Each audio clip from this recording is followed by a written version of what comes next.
Today, we're diving into something really profound, something a lot of us go through, but maybe don't have a name for. It's called the dark night of the soul. And it's this incredibly tough journey into a kind of darkness that, believe it or not, can lead you to a much brighter, more authentic life. So let me ask you, have you ever felt this way? Like you've done everything right, you've checked all the boxes society gave you, the job, the relationship, the achievements, but inside there's just nothing, a deep, hollow feeling. It's more than a bad mood, right? It feels like your entire system has just gone offline. All right, let's actually unpack that feeling. We're going to give it a name and a framework so it's not so confusing. What is really going on when your life looks pretty good from the outside but feels totally empty on the inside? Well, mystics and psychologists have called this the dark night of the soul, and that's such a powerful way to think about it. It's not an illness, it's more like a full system reboot. You're in this terrifying in-between space where the old you, your old identity, your ego, is falling away, but the new, more real you hasn't shown up yet. Okay, now this is probably the most important point we're going to make, so please listen closely. The dark night of the soul is not the same thing as clinical depression. Depression is a serious medical condition. It often involves a loss of function and absolutely requires professional help. The dark night, on the other hand, is an existential crisis. It's a loss of meaning. It's a spiritual process that, while it feels awful, is actually leading somewhere towards transformation. So again, if you think for a second you might have depression, please seek professional help. So how do you know if you might be in one? Well, there are some classic signs. Success feels totally hollow. You hit a huge goal you've been working towards for years, and you feel nothing. You get this powerful urge to just be alone, not because you're antisocial, but because small talk feels, well, it feels unbearable, almost physically painful.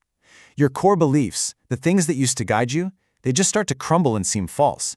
And then there's that feeling of just floating in a void, waiting for something. That feeling of just dissolving can be so scary, I know. But there's this incredible metaphor from nature that explains exactly what's going on under the surface. It's the whole caterpillar to butterfly thing, but we're going to focus on the part nobody ever talks about. Think about this for a second. It's so powerful. We imagine the caterpillar in the cocoon just kind of sprouting some wings, right? No. The reality is way more intense. It has to completely liquefy. It turns into this unstructured goo, a genetic soup, before it can reform itself into something totally new. I mean, if you were to cut open that cocoon halfway through, it would look like an absolute mess. And that right there, that's what this means for you. That feeling of falling apart, of losing your identity, it's not a sign that you're dying. It's a sign that you're in the soup phase. Your old structure has to dissolve so that something stronger, something more authentically you, can be built from those very same raw materials. So why does this have to be so incredibly painful?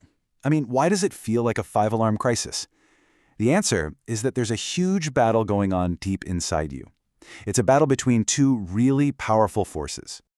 The great psychologist Carl Jung talked about this. He said the first half of our lives is all about building the ego, our identity, our career, our place in the world. And the ego loves control. It feeds on external validation. But then, at some point, a deeper part of us, what he called the self, starts calling out for meaning, for purpose.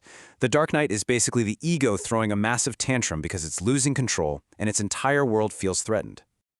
You know, ancient alchemists had a word for this. They called it nigredo, or the blackening. They saw it as the absolute first step in turning worthless lead into pure gold. It's the part where you have to put the raw material into the fire to burn away everything that's not pure. The fire hurts, for sure, but it's not destroying the gold, it's just revealing it. So what are these impurities getting burned away in your life? It's things like that constant need for other people to approve of you. It's your attachment to your job title or your social status. It's that deep, gut-wrenching fear of being judged.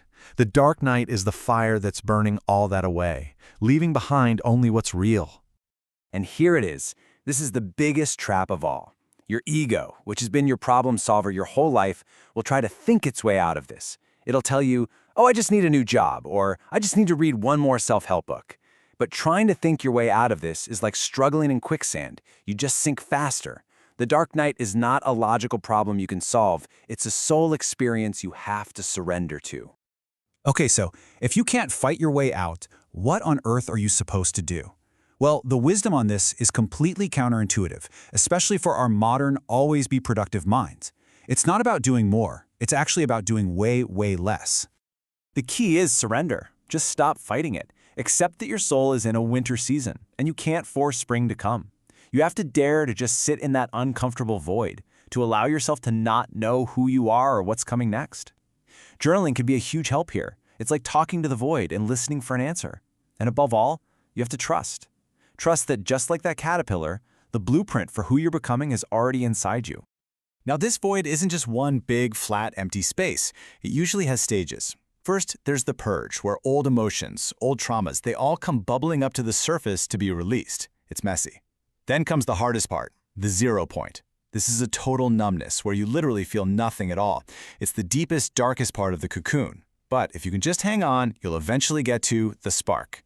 Tiny, simple moments of joy, a beautiful sunset, the taste of coffee, they start to come back, and that's the sign that the new you is starting to come online.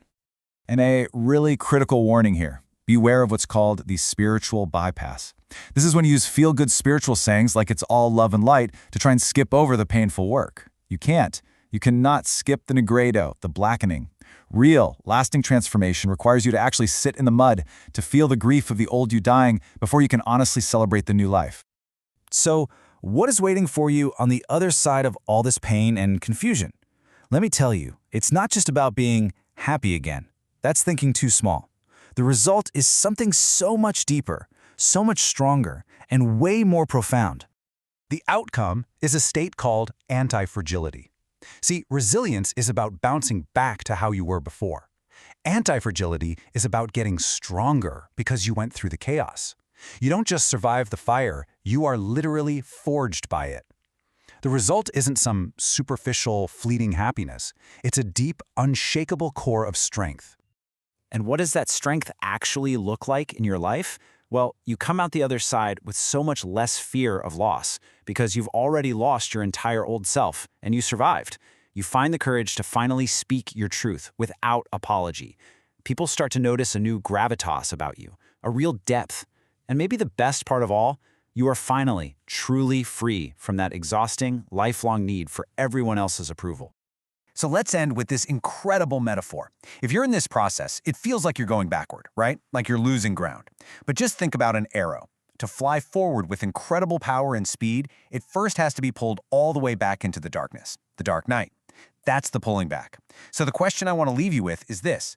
If you could just trust the process, how far do you think you're about to fly?